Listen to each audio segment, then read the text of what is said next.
Are you hypnotized by your own bullcrap? What's up, guys? Marty here, and I gotta tell you, it happens to all of us. Even Evans, if you can believe it, it even happens to Evans. He can get hypnotized by false beliefs. But here today, we're here to tell you how you can dehypnotize yourself from these false beliefs that hold you back. And I just remember I one of the times where I developed sort of what it talks about in this chapter is like an inferiority complex. And it really messed me up, and it took me years and years and years to understand exactly why it messed me up so bad. But I was in eighth grade. We had our normal teacher had gotten sick for an extended period of time, so we had a teacher come in the interim, and she was a theater type of person. It was for an English class, and we were working on doing presentations and stuff. And way back then, she's like, whenever you give your presentations, you have to use your body. You have to get into it. You have to be excited. You have to like do all this stuff. And I was like, yeah, yeah, yeah. So of course, all the cool kids are like, not going to do that. So all the cool kids, all the cool kids got up there. They were like, just, hiding behind their papers, or if they weren't hiding behind their papers, they were like, they weren't showing any emotion. They were just going through it.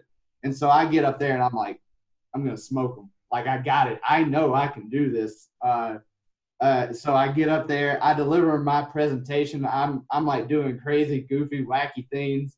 And then what happens? I get picked on relentlessly for the next 2 or 3 months because I showed my emotions. I got into it. And so quickly, something that felt good all of a sudden was like, you're not going to be cool if you show your emotions. Stuff that stuff down. Like, never do that again. And so it was one of those things that carried along with me for a very long time. And I can still remember like the tension like in my body at the end of it, because like I felt so good. And then the kids started picking on me, beating me up in the bathroom between classes, like all these kind of things. And just like the tension that I was walking around with in my neck and in my back, and like I just wanted to curl up and hide into a shell. And so I had created this false belief of like, if you get into it, if you show your emotions, it's going to equal pain, especially from the cool people. So it's like, you want to be cool, right? And oh man, it was like a hypnosis that lasted for 15 years, probably, if I had to put a number on it. It's not exact. But one of the things that really popped out to me here, and I'm going to throw it over to Evans, is the best way to cure yourself of these false beliefs is not actually with your conscious brain. And it does have to do with your subconscious brain, but it's not like you can get in there and say like, okay, subconscious brain, we're going to do this new thing instead. There's a process. First comes a decision that you're going to reprogram your subconscious brain, a conscious decision to reprogram it. Then the next thing I would suggest going after is not trying to change your mind. It's changing the way that you use your body. Because I had the realization that when you do feel like, you need to curl up in your shell and hide, that's what you're going to do. And this is sending a signal to your brain, and tension in the muscles is tension throughout your body. It's stress on the system, and very nasty things can start to happen to you when you get stuck in fight or flight, essentially, is what's going on. You're burning resources, and your body is sacrificing these different things, and all of a sudden your joints start hurting. You stop making lucid, clear statements, and man, it's like relationships go downhill. All this negative stuff can cascade whenever you're stuck in fight or flight, whenever you think something's always trying to kill you or hurt you. So that would be, just coming from my standpoint, a primary motivator to get out of there and dehypnotize yourself. So Evans, what do you have to say? No, I love that. So state your physical presence. What else? What was the first one you mentioned? The conscious decision. Make a conscious decision to reprogram your subconscious mind. So I'm actually going to do something amazing for once. I'm going to tag on to what you just said. Ooh. So you make a conscious decision to reprogram your mind, watch the way your body language, keep your physical state in a positive, state, which, is funny because when I first started working out before I became a trainer, where I moved from a position of pain, a position of where I was not happy with myself.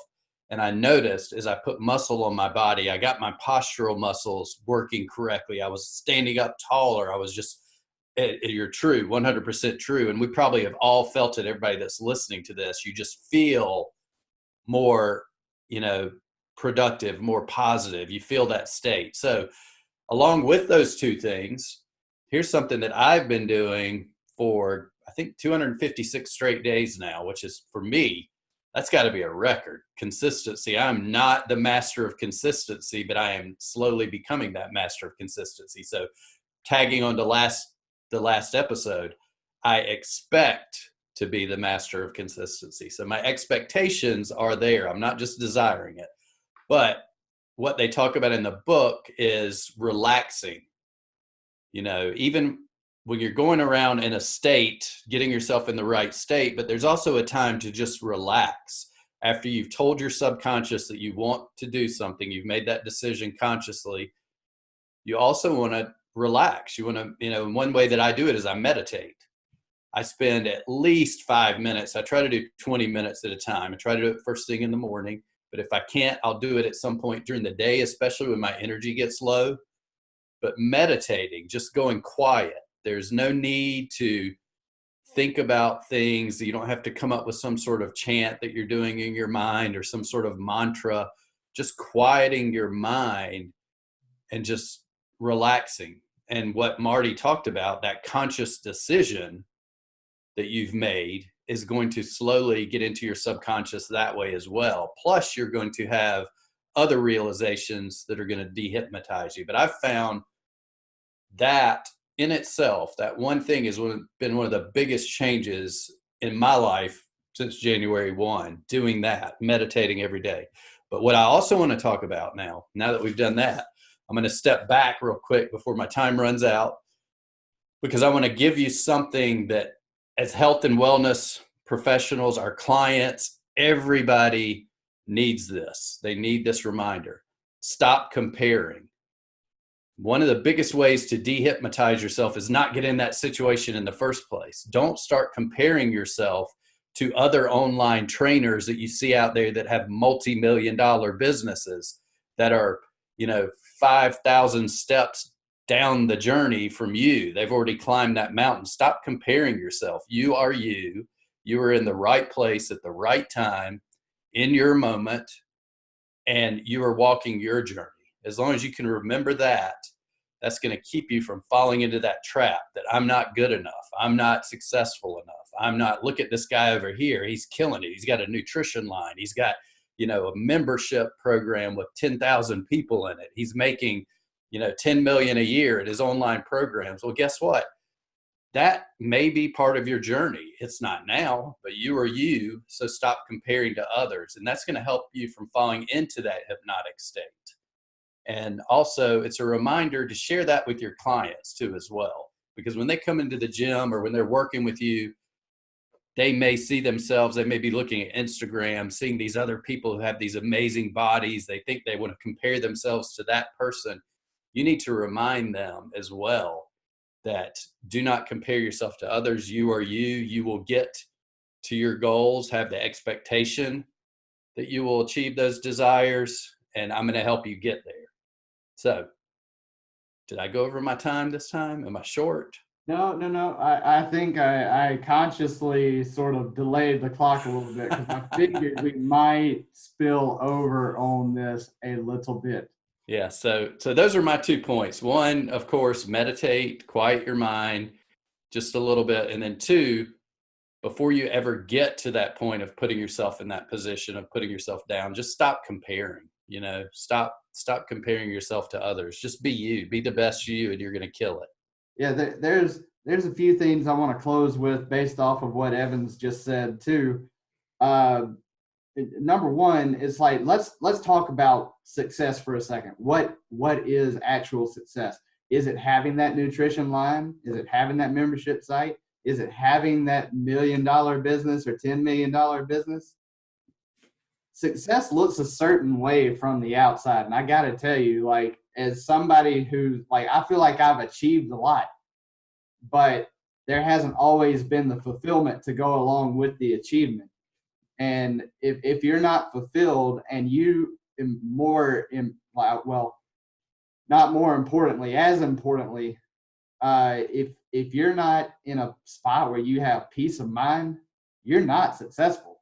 Despite all the money, despite all the resources that you may or may not have at your fingertips, success is ultimately that peace of mind. And just another little hidden thing, I know a lot of you here are health and wellness coaches, and you may even be a health and wellness coach who believes right now that I'm not healthy. You know what I mean? Like I can't be healthy again, or I'm not healthy enough, or I'm not ripped enough, look good enough. Exactly what he was talking about, comparing sizes on businesses. It's the same thing here. But a lot of you guys are probably in motion, most of the day. Most of the time you're moving around, and me telling you, like a Tony Robbins quote, like, emotion is created by motion. Like, that's true, but you're like, Marty, I'm in motion all day. Like, I'm doing stuff all day. Well, as you get tired, your body, and I know you're that guy, and you're like I have to be strong all the time. I have to be the healthy person all the time who never messes up, who never does this, and you put these restrictions and false beliefs on yourself. There's a secondary timer going off, so I'm going to have to shut up. But I will tell you this. We were talking about this right before we actually started recording this podcast. Evans was talking about leg day was yesterday, so he had no trouble sleeping. And I was like, I rolled with my training partner yesterday. I had no trouble sleeping. So sometimes, in order to get to that spot of relaxation, you have to put yourself through some intentional but timed stress.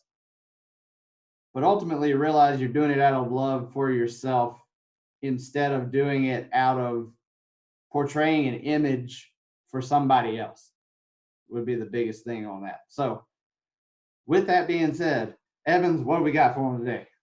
Well, first, I've got one cool thing I'm going to say. Instead of comparing yourself to others, just celebrate yourself, everything you've done throughout the day. You'll be amazed at night when you go to bed. If you celebrate like 2 or 3 things you've done, you've just completely switched the picture, the mental picture. So, and dehypnotize yourself. So definitely what we would love to tell people about, and I'm going to, so I hope they will love to hear it from me, but we've got a group where we've got some, really high level teaching in there, some high level masterclass group things going on. Is that like a group thingy going on? But it's full of health and wellness professionals who are like yourself, who want to level up their game mentally, physically, emotionally, and create more freedom in their life, make more money, move their business online, be successful, so that they can have that purpose and that fulfillment that Marty was talking about. So the group is free. We'd love to have everybody listening come in and join us. And where can they find the group, Marty? In the link in the comments or the description, or they can search for or put in facebook.com/groups/gear it up, all one word. There you go. Gear it up, all one word, for facebook.com/groups/gear it up. Yes. So perfect. But the links will be here, so we make it nice and easy for you. Just click. But come join. Definitely. We've got a great group in there, and we've got people like myself, Marty, and Brittany, who we still have not introduced to everybody on the podcast yet, but soon. She is in there as well. And so we're there to support you and help you grow and do our best to make sure you're successful achieving those expectations that you have of being successful and getting exactly what you want in life. Trading the expectations for appreciation. So, with that being said, guys, evolve. Evolve.